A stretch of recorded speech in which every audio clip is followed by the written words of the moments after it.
दोस्तों, इस दुनिया में कोई जगह ऐसी नहीं है जो खाना काबा की तरह मुकद्दस और मरकजी हैसियत रखती हो। खाना काबा सऊदी अरब के मक्का शहर में मौजूद है। रोजाना हजारों की तादाद में मुसलमान 24 घंटे खाने काबा का तवाफ करते हैं। खाने काबा की तस्वीर करोड़ों मुसलमानों के घरों की ज़ीनत है। दुनिया का हर मुसलमान काबे को अपना किबला तस्लीम करते हुए इसकी तरफ मुंह करके रोजाना 5 वक्त की नमाज अदा करता है। दोस्तों, खाने काबा का इतिहास बड़ा ही दिलचस्प रहा है और बहुत कम लोग हैं जिनको खाने काबा की हिस्ट्री पता होगी। तो आज की खूबसूरत वीडियो में हम आपको खाने काबा की 10 ऐसी बातें बताएंगे जिनके बारे में शायद ही आपने पहले सुना होगा। दोस्तों, सबसे पहले बात करते हैं कि खाने काबा को कब, कैसे और किसने तामीर किया। हम आज जिस काबा को देखते हैं वो हमेशा से ऐसा नहीं था। कुदरती आफत और कई अलग वजहों से वक्त वक्त पर काबे की तामीर की जरूरत पड़ती रही है। दोस्तों, हम में से अक्सर लोग ये सोचते हैं कि काबा की तामीर सबसे पहले हजरत इब्राहिम अलैहिस्सलाम और उनके बेटे इस्माइल अलैहिस्सलाम ने की, मगर ऐसा नहीं है। रिवायतों में आता है कि जब अल्लाह ताला ने हजरत आदम अलैहिस्सलाम को जन्नत से इस दुनिया पर भेजा, तब आदम अलैहिस्सलाम ने अल्लाह के हुक्म से खाने काबा को तामीर किया, जिसके लिए आदम अलैहिस्सलाम ने मुख्तलिफ पहाड़ियों से पत्थर लाकर काबे की नींव रखी। उसके बाद हजारों सालों बाद नूह अलैहिस्सलाम के जमाने में जब तूफान नूह आया, तब खाने काबा तूफान नूह की वजह से ढह गया, मगर काबे की नींव बची रही। बाद में इब्राहिम अलैहिस्सलाम ने अल्लाह के हुक्म से अपने बेटे इस्माइल अलैहिस्सलाम के साथ मिलकर उसी नींव पर काबे को फिर से तामीर किया।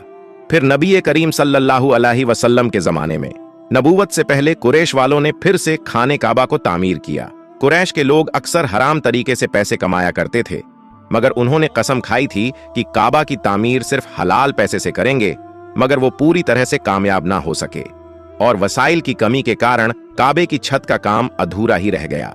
उसके बाद जो तामीर हुई वो सैयदिना अब्दुल्लाह बिन जुबैर रजी अल्लाहु ताला अन्हु के द्वार में हुई।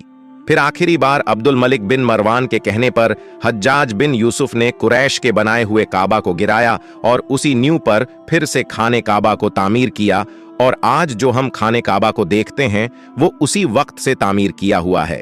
दोस्तों, नबी करीम सल्लल्लाहु अलैहि वसल्लम के जमाने में कोई भी मुसलमान खाने काबा में आ जा सकता था और इबादत कर सकता था। खाना काबा हफ्ते में 2 बार अवाम के लिए खोला जाता था, मगर आज के वक्त में मुसलमानों की तादाद और वजूहात के चलते साल में सिर्फ 2 मर्तबा ही खाने काबा को खोला जाता है। उसमें भी सिर्फ आला शख्स और खास मेहमान ही खाने काबा में दाखिल हो सकते हैं। दोस्तों, क्या आपको पता है खाने काबा में पहले 2 दरवाजे हुआ करते थे, एक खाने काबा में दाखिल होने के लिए और दूसरा बाहर निकलने के लिए, और तो और एक खिड़की भी हुआ करती थी। मगर आज खाना काबा में सिर्फ एक ही दरवाजा रखा गया है, और इस दरवाजे के बारे में भी एक दिलचस्प मालूमात है। यह दरवाजा सन 1979 में लगभग 300 किलो सोने से बनाया गया था। जी हां दोस्तों, 300 किलो सोना। इससे पहले यह दरवाजा चांदी का हुआ करता था, और जो पहले खिड़की हुआ करती थी उसको भी हटा दिया गया। दोस्तों, आपने कभी गौर किया है कि हजरे अस्वद हमेशा चांदी के कवच में ही क्यों गिरा रहता है? कुछ लोगों का कहना है कि हजरे अस्वद किसी फौज के हाथों मारे गए पत्थरों के लगने की वजह से टूट गया था जब वो मक्का पर काबिज थे, जबकि ये जन्नती पत्थर अब्दुल्लाह बिन जुबैर की मिल्कियत में था। कुछ लोगों के मुताबिक हजरे अस्वद बहरीन से ताल्लुक रखने वाली इस्माइली ग्रुप के हाथों टूट गया था। इन लोगों का यह ख्याल था कि हज मुबारक एक तौहीन परस्ती का अमल है। अपनी बात को सच साबित करने के लिए इन लोगों ने 10,000 हज करने वालों को जम जम के कुएं में फेंक दिया था। यहां तक कहा जाता है कि उन लोगों को मार काट कर फेंक दिया गया था। ये गैर इंसानी अमल काफी नहीं था कि ये शैतान जो थे, इन्होंने हजरे अस्वद को अरब के मशरिक में ले गए और फिर इराक के शहर कोफा ले गए, जहां इसके एवज इन्होंने बहुत सारे पैसे वसूल किए।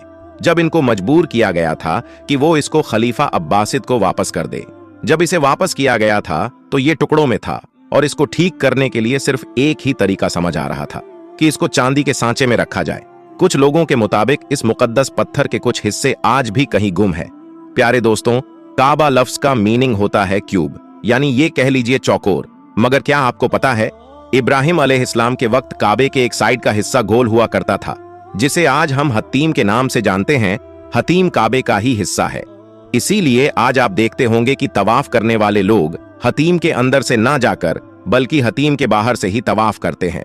दरअसल जुहूर नबूवत से पहले जब कुरैश वालों ने काबे की तामीर की थी, तब वो हलाल माल इकट्ठा करने में नाकाम हो गए थे और वसाइल की कमी के कारण उन्होंने काबे के इस हिस्से को छोड़ दिया था। दोस्तों, हम मुसलमानों को खाने काबा को काले रंग के कपड़े और सोने के धागों में देखने की ऐसी आदत हो चुकी है कि हम खाने काबा को किसी दूसरे रंग में सोच भी नहीं सकते। मगर क्या आपको पता है, पहले खाने काबा पर मुख्तलीफ रंगों के भी गिलाफ चढ़ाए जाते थे, जिनमें हरा, लाल और सफेद रंग भी शामिल है। जिस कपड़े से खाने काबा को कवर किया जाता है उसे किस्वा कहते हैं। ये कपड़ा सिल्क और कॉटन का बना होता है। इस पर कुरान पाक की कई सारी आयातें सोने के धागे से लिखी जाती है। हर साल हज के दौरान 9 जिल हिज्जा को फजर की नमाज के बाद गिलाफे काबा को बदल दिया जाता है। हर साल गिलाफे काबा पर लगभग $60 मिलियन यानी इंडियन रूपीज के हिसाब से 42 करोड़ रुपए सऊदी सरकार इस पर खर्च करती है। क्या आपको मालूम है खाने काबा की तादाद 2 है? जी हाँ दोस्तों, एक जो खाने काबा हम देखते हैं, जो हमारी आंखों के सामने नजर आता है, खाने काबा की तरफ हम जब मुंह करके नमाज अदा करते हैं तो वो एक खाने काबा, और बिल्कुल इसी के ऊपर जन्नत में एक और काबा है जिसे रिवायतों में बैतुल मामूर कहा जाता है। ये फरिश्तों का काबा है। नबी करीम सल्लल्लाहु अलैहि वसल्लम ने मेराज का वाकया सुनाते हुए फरमाया कि जब मुझे बैतुल मामूर दिखाया गया तो मैंने इसके बारे में हजरत जिब्राइल अलैहिस्सलाम से पूछा, तो उन्होंने जवाब दिया कि ये बैतुल मामूर है जहां 70,000 फरिश्ते रोजाना अल्लाह की इबादत करते हैं, और जब ये यहां से चले जाते हैं तो कभी वापस नहीं आते। मतलब हर दिन एक नया दस्ता यहां आता है, हर दिन नए नए 70,000 फरिश्ते वहां आते हैं। दोस्तों, खाने काबा के दरवाजों को खोलने के लिए जिन चाबियों का इस्तेमाल होता है वो कोई सऊदी सरकार के पास नहीं है, बल्कि नबी करीम सल्लल्लाहु अलैहि वसल्लम के एक सहाबी के खानदान के पास आज भी मौजूद है। फतेह मक्का के बाद प्यारे नबी सल्लल्लाहु अलैहि वसल्लम को खाने काबा की चाबियां सौंपी गई थी, मगर प्यारे नबी ने ये चाबी अपने पास रखने के बजाय बनी शाइबा के खानदान उस्मान बिन तलहा के जिम्मे कर दी। उस वक्त से आज तक खाने काबा की चाबियां उस्मान बिन तलहा रज़ियल्लाहु ताला अन्हु के खानदान के पास में है। प्यारे नबी के फरमान के मुताबिक ये चाबियां कयामत तक उन्हीं के पास रहेंगी। हुजूर सल्लल्लाहु अलैहि वसल्लम ने फरमाया था, ए तलहा, ये चाबियां रोजे कयामत तक तुम्हारे पास रहेंगी, सिवाय इसके कि कोई जोर जबरदस्ती गैर अखलाकी तरीके से तुझसे छीन ना ले।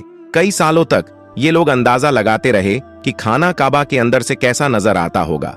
वो लोग बड़े खुशनसीब हैं जिनको खाने काबा के अंदर दाखिल होने की शहादत हासिल हुई, और एक खुशनसीब वो भी है जिसको खाने काबा के अंदर की तस्वीर बनाने का मौका मिला। फिर लाखों करोड़ों लोगों ने ये तस्वीरें ऑनलाइन भी देखी, और भारत के कई लोगों का वहम भी दूर हो गया जो ये कहते थे कि हमारे देवता की मूर्ति काबे के अंदर रखी हुई है। दोस्तों, खाने काबा के अंदर का हिस्सा संगे मरमर से बना है और हरे रंग के कपड़े से ढका हुआ है। दोस्तों, खाने काबा मक्का की ढलान वाले क्षेत्रों में मौजूद है, जिसकी वजह से जब भी बारिश हुआ करती थी तो वादी में सैलाब आ जाया करता था और खाने काबा के चारों तरफ पानी इकट्ठा हो जाया करता था, और उस वक्त इस पानी की निकासी पर रोकथाम के कोई बेहतरीन उपाय न थे। मगर मुसलमान उस वक्त भी खाने काबा का तवाफ जारी रखते थे और वो तैराकी करके तवाफ करते थे। अगर ये वीडियो आपको पसंद आई है तो इस वीडियो को लाइक जरूर करें, और इसी तरह की इंटरेस्टिंग वीडियो देखने के लिए आप हमारे चैनल को जरूर सब्सक्राइब करें। मिलेंगे एक और नई वीडियो के साथ, तब तक के लिए अल्लाह हाफिज।